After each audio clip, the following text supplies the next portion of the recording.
would like to invite President of the function, जनाब इब्राहिम काशमी साहब से दरख्वास्त करता हूँ कि वो आएँ और खुतबा सदारत पेश करें।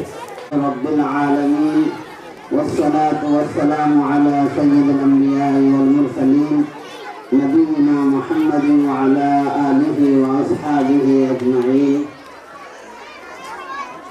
अऊज़ु बिल्लाहि मिनश शैतानिर रजीम। बिस्मिल्लाहिर रहमानिर रहीम।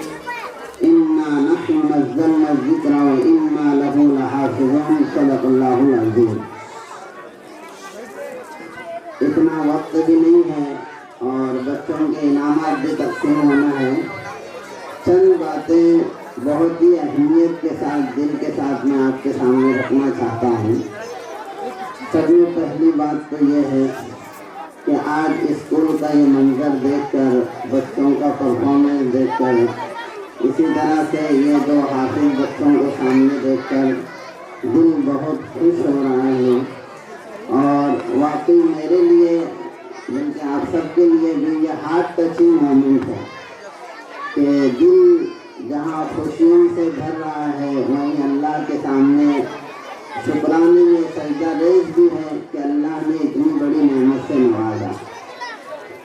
एक मुसलमान होने के नाते हमारा अक़ीदा है कि दुनिया की सारी डिग्रियाँ मौत पर साथ देना या 60 साल होने पर ही काम देना छोड़ देते हैं, लेकिन ये जो बच्चों ने डिग्रियां हासिल की हैं, अगर तमाम IAS IPS ऑफिसरों से दुनिया भर जाए तो हमारे नज़दीक इनके पैरों की धूल ज़्यादा कीमती है।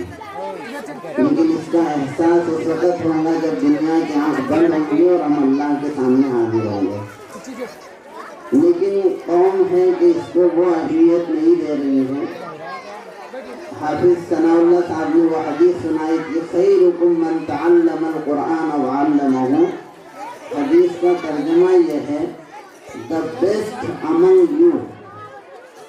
ये तुम के माने हैं तुम सब में, यानी अल्लाह के रसूल एड्रेस कर रहे हैं तमाम इंसानों को और कह रहे हैं कि तमाम इंसानों में सब में अफजल अल्लाह और उसके रसूल की नज़र में वो है जो कुरान को सीखे और दूसरों को सिखाए। तो जाहिर सी बात है ये इतनी बड़ी नेमत है। बहरहाल इसकी फजीलतें भी हमारे सामने आई। जनाब हमारे मुअज़्ज़ज़ मेहमान जनाब फैज़ साहब ने भी बहुत सारी कीमती बातें कही। वो बातें भी मैं अपनी तरफ से समझता हूँ कि स्कूल वाले एक अहम बात, जो 2-3 बातें जो अहमियत की है। एक तो अहम बात यह है कि देखो कौम मजहब से है, मजहब जो नहीं तुम भी नहीं, जज्बे बाहम जो नहीं महफिल अंजुम भी नहीं। ये जो चांद सूरज सितारे और जो जुपिटर और हमारा सोलर सिस्टम है, ये सही क्यों चलता है? इसलिए कि उसके अंदर कुव्वत कशिश है, ग्रेविटी है। अगर वो जज्बे बाहम ख़त्म हो जाए तो ये निज़ाम दरहम बरहम हो जाएगा। तो जैसे वो कशिश है, वो कशिश मजहब से होती है। तो मजहब जो नहीं तुम भी नहीं। इसीलिए हमारा जो संविधान है उसके अंदर ख़ास तौर से आर्टिकल 25 से लेकर 30 तक हमें अपने मजहब पर अमल करने, उसकी इशाअत करने, और कोई भी कौम के तौर पर बाकी रहती है उसके अकायद व नज़रियात, उसकी तहजीब और ज़ुबान से। चूँकि अम्बेडकर साहब और जो ड्राफ्टिंग कमेटी थी उन लोगों का ये रिसर्च था कि माइनॉरिटीज़ को बाकी रखने के लिए उनके अकायद व नज़रियात, उनकी तहजीब और ज़ुबान महफूज रहें। इसलिए आप देखेंगे आर्टिकल 30 में है कि हम अपने चॉइस के इदारे खोल सकते हैं। इतना ही नहीं, मुसलमान कॉन्स्टिट्यूशन से फ़ायदा ही नहीं उठा रहा है। अगर सही माने में फ़ायदा उठाए तो चप्पे चप्पे पे ऐसी स्कूलें होनी चाहिए थी जहाँ मजहब के तालीम के साथ जो हमारी बुनियाद है असली तालीमी इदारे होना चाहिए थे। बहरहाल एक बहुत मुबारक कदम है जहाँ वालिदैन को, असातिज़ा को, ज़िम्मेदारों को मैं जो है मुबारकबादी पेश करता हूँ। और एक बात जो अहम बात है, जनाब हमारे मुअज़्ज़ज़ मेहमान फैज़ इनामदार साहब, क्योंकि मैं पब्लिक में किसी बात को रद्द करने का आगे नहीं हूँ। हमेशा मैं चाहता हूँ कि पर्सनल मिलके ही बात हो, लेकिन बात पब्लिक में कही गई है तो मैं पब्लिक में उसका इजहार करूं। تو ماحول کیا تھا اسے سمجھے. یہ بہت سے من سے کہا جاتا ہے کہ علماء نے سر سید کو غدار کہا، لیکن آپ حقیقت سمجھیے. سر سید مخلص ضرور تھے، ان کے اخلاص کی کمی نہیں تھی. پھر علماء نے کیوں ایسا کیا، یہ تاریخی طور پر ہمارے اہل علم کو اچھی طرح جاننا چاہیے. سر سید کا جو اصول تھا، اسی لیے ہم سر سید کے عقائد پہ کبھی بات نہیں کرتے کہ ان کے عقائد کیسے تھے. کیوں نہیں بات کرتے؟ کہ ان کے عقائد کو کوئی جانتا ہی نہیں تو ہم کیوں ٹینشن دیں اس کا. ہاں، تعلیمی فیلڈ میں جو کام کیا چلو اسی کو سرا کے چپ بیٹھ جائے، ورنہ سر سید کے عقائد ایسے تھے کہ ان کو ایمان میں بھی شامل نہیں کر سکتے. لیکن ہم عقائد پہ بات نہیں کرتے ہیں. علماء کرام یہاں بیٹھے ہیں، ان کے عقائد کو اگر ڈسکشن کریں گے تو آپ ان کے ایمان میں ہونے پر شک شبہ کریں گے. ان کی کتابیں دیکھیں آپ. لیکن ان کی ایک محنت تھی، ایک لگن تھی. اور ایک بات، کنسیپٹ کا جہاں اختلاف ہے وہ سمجھیں. علماء کرام کا ماننا یہ تھا کہ ہمیں انگریز کے ساتھ کسی طرح سے کوئی سمجھوتا نہیں کرنا، تم باہر نکلو پہلے. علماء کرام کا ایک دم موقف ایسا تھا، ہم کو مکمل آزادی چاہیے، انگریز اس ملک میں نہیں چاہیے.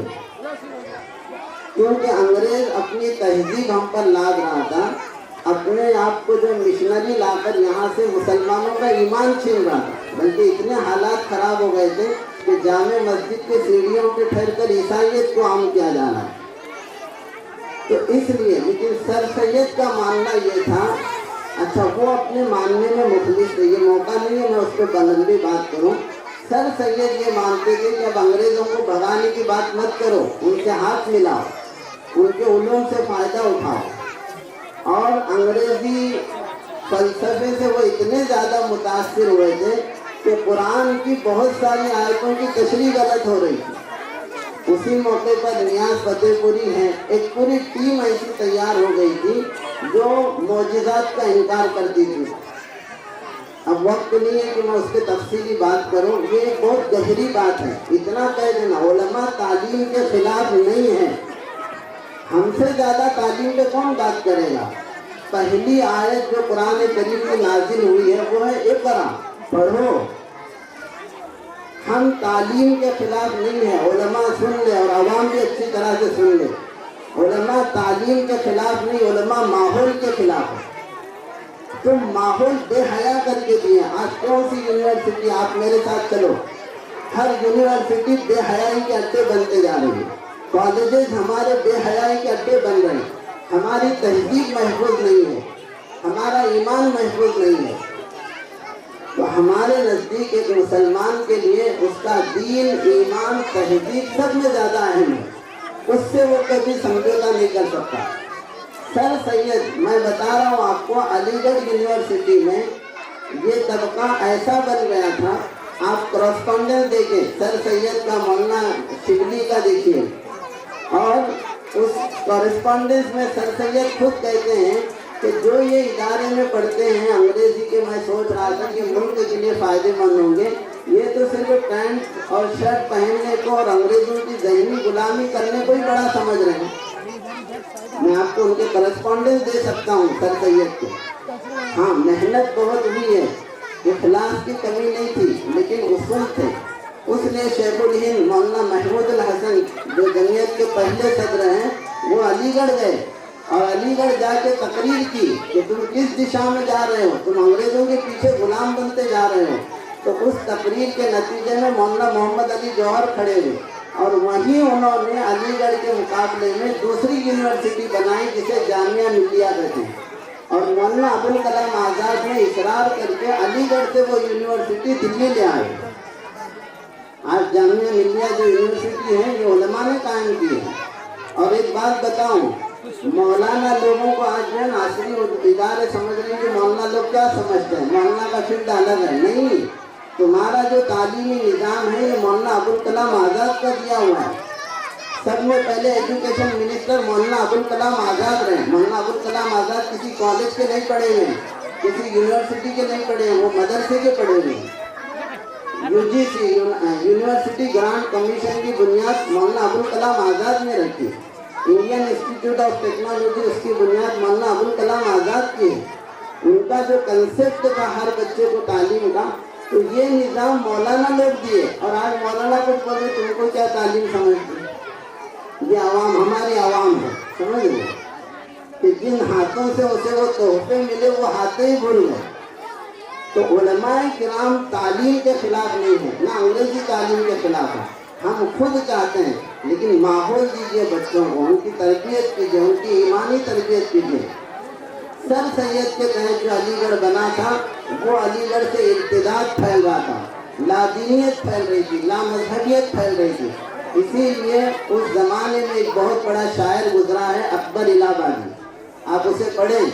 अकबर इलाहाबादी ने सर सैयद के बारे में कहा था कि देखो आज ये तालीम के ज़रिए से बच्चे बेहया हो रहे हैं, बच्चे बद अखलाक हो रहे हैं, बद तहजीब हो रहे हैं, और बद तहजीब होकर ये अपने दीन को भूल रहे हैं।